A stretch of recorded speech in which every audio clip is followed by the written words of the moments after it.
E se eu te dissesse que existe um momento na Bíblia em que parece que o próprio Deus leva um profeta para um lugar de terror, só para provar algo que ninguém queria acreditar? Ezequiel sentiu a atmosfera mudar antes mesmo de entender o que estava acontecendo. A visão veio como um puxão, arrancando-o do presente e jogando-o em um deserto silencioso.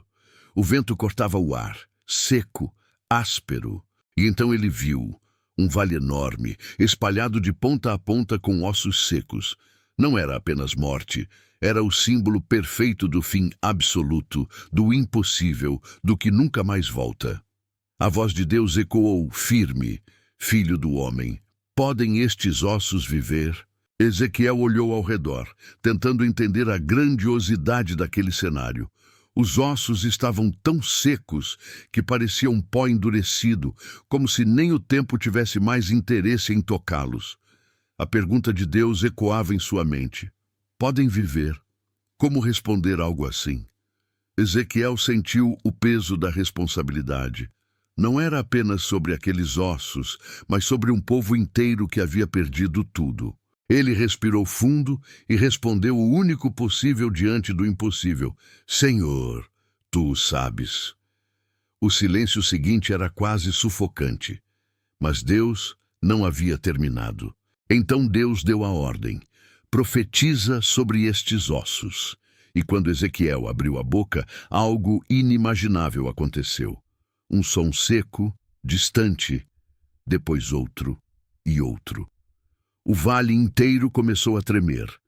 Os ossos se mexiam, deslizando pelo chão como se fossem atraídos por uma força invisível. Costelas encontravam colunas, crânios rolavam até seus corpos. Era como assistir à morte sendo obrigada a recuar. Tendões surgiram, carne cobriu cada forma e de repente o vale estava cheio de corpos, mas ainda sem vida. Se essa cena já te arrepiou, comenta: quero ver o impossível acontecer para fortalecer o vídeo. Os corpos estavam formados, completos, mas imóveis.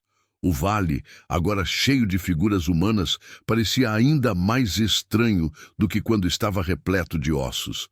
Era como se a vida tivesse chegado até a porta, mas não tivesse coragem de entrar. Então Deus falou novamente: profetiza ao Espírito, diga para o sopro vir dos quatro ventos. Ezequiel obedeceu. No instante em que suas palavras ecoaram, o vento começou a se mover.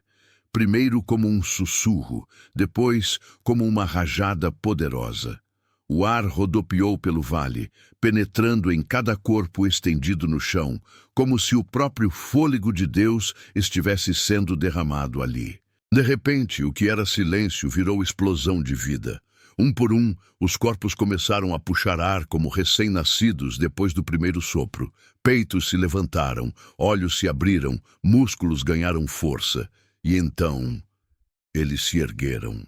Um exército inteiro, firme, forte, restaurado, surgido de um vale que antes só falava de derrota. Ezequiel observava atônito.